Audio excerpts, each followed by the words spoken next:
Hi guys, it's CL, and welcome back to my YouTube channel. If you haven't already, please go ahead and subscribe, and hit the Bertrand bell to be notified of future videos. This review will contain spoilers, so be warned, if you don't want anything ruined, please go watch it first before listening to this video. After 2 long years, it's finally time to see what's been cooking over at Amazon Prime for Critical Role. The Legend of Vox Machina is an Amazon-exclusive animated series consisting of 12 episodes and encompasses the Briarwood arc from the first campaign, as well as a 2-episode mini-arc featuring a pre-stream story. So how does Critical Role work in the vein of short-term content? Actually, really well. The first 2 episodes introduce the world and tell the story of Vox Machina and their encounter with the ancient blue dragon Brimscythe. The episode encompasses a lot, featuring bar fights, trysts, the slaughtering of a village, and our heroes being entrusted to take down this mysterious beast terrorizing the farmlands. The adaptation has clearly stayed true to its source material, offering shock value within the first 5 minutes, exhibiting substance abuse, plenty of cursing, Scanlan's nutsack. I do not recommend this as a family watch. However, it does feel extremely similar to what was portrayed in the original campaign. A bunch of outcasts coming together and just fucking shit up. The story is well told and executed with opening narrations from Matthew Mercer himself and a myriad of recognizable names littered throughout the colorful cast of characters. My only gripe with it is that it feels a bit rushed at points. It seems like they're trying to fit a lot into a short time span.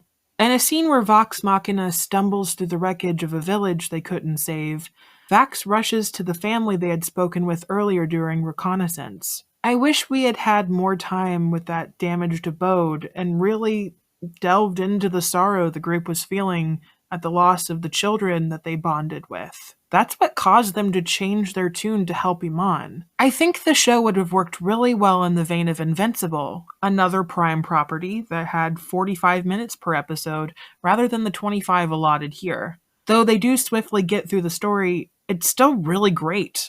I feel like my complaint with it's really small. We get to see Vox Machina in a time where the characters didn't know each other as well as they did when they began playing on a weekly stream. We get to see the birth of this campaign. It was really cool to experience a narrative we missed but heard mentioned during the Chroma Conclave attack. That's another thing the show did really well.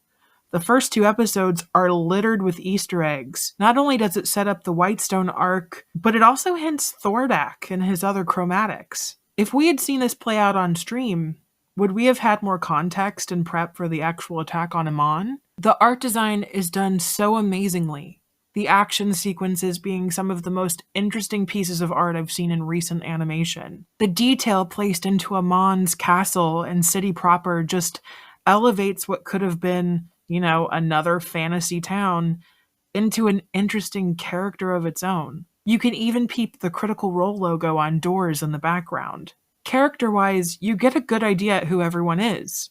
You see Vexalia fleeing after the dragon's horde begins to collapse, but not before she got her fill of coin. Percy's upper echelon personality really shines through, as well as Keyleth's anxiety and naivete. The true star of the show, however, is Grog.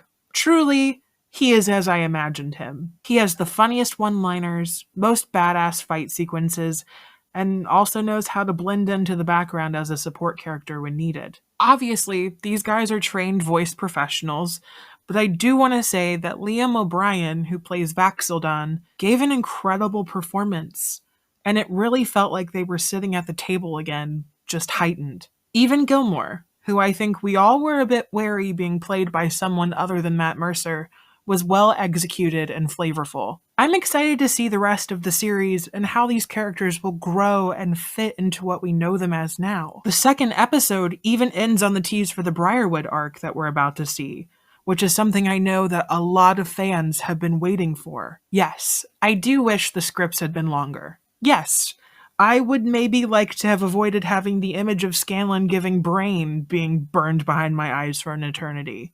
But it's something I think every Critical Role fan can be proud of showing to their friends who don't know what the fuck D&D is and say, hey, look at this cool thing we all made together. Ultimately, I look forward to the future that this show has to offer. And maybe, just maybe, after the legend of Vox Machina is told, we will see some other heroes in animation as well. I'm looking at you, Tusklove. Don't think we missed that. Thank you to Amazon Prime for giving me the opportunity to see this piece of art early, and thank you guys so much for watching. Please like, comment, and tell me your thoughts on the show, and who do you hope to see voiced in this animated series in the future?